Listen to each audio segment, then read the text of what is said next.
CBS 2 political reporter Randy Page is here, and you've got the blow-by-blow, Randy. A long day. Yet again, 4 witnesses. You know, the Republican members of the committee have been very critical, saying that witnesses that are being called don't have any first-hand knowledge, direct knowledge of the president. Not so today.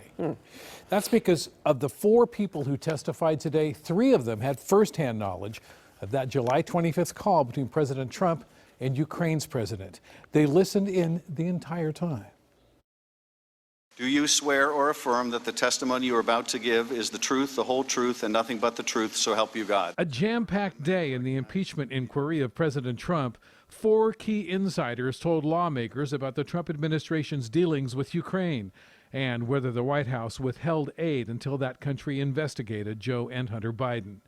Jennifer Williams, the special advisor on Europe and Russia for Vice President Pence, and Lieutenant Colonel Alexander Vindman of the National Security Council were both on the July 25th phone call between President Trump and Ukraine's President Vladimir Zelensky. I thought that the references to specific individuals and investigations, such as former Vice President Biden and his son, struck me as political in nature. Frankly, I couldn't believe what I was hearing. When I reported my concerns on July 10th relating to Ambassador Sondland, and then July 25th relating to the president, I did so out of a sense of duty. Welcome back to Act 2 of today's circus, ladies and gentlemen. Then former Special Envoy to Ukraine Kurt Volker and Tim Morrison, who once oversaw Europe and Russia policy at the NSC, outlined what was going on behind the scenes and how it might look to the public.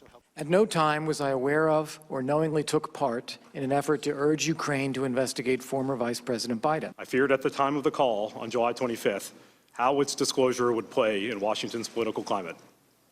My fears have been realized. Did anyone ever ask you to bribe or extort anyone at any time during your time in the White House? No, sir. As Republicans continue to hammer away at witnesses, the president says he's pleased with their line of questioning. I just got to watch, and the Republicans are absolutely killing it. Well, tomorrow is expected to be a big day on the Hill because Gordon Sondland, the ambassador to the European Union, is set to testify about his role in all of this. You may recall he talked directly to the president about having Ukraine look into the Bidens. And also today, Morrison testified one of his colleagues referred to the situation as the Gordon problem. It's really going to be the big day of the week, I think, because you remember it was Gordon Sondland with the phone to his ear when he was holding it, and folks at the table could hear the president's voice booming over it. So And didn't he amend his testimony? He did, but he's not yet had a chance to talk about that phone call. That's new. So that'll be interesting to see what he has to say about that tomorrow. Okay, I heard words like magical and killing it all day. So, all right, thank you, Randy. Thanks, Randy.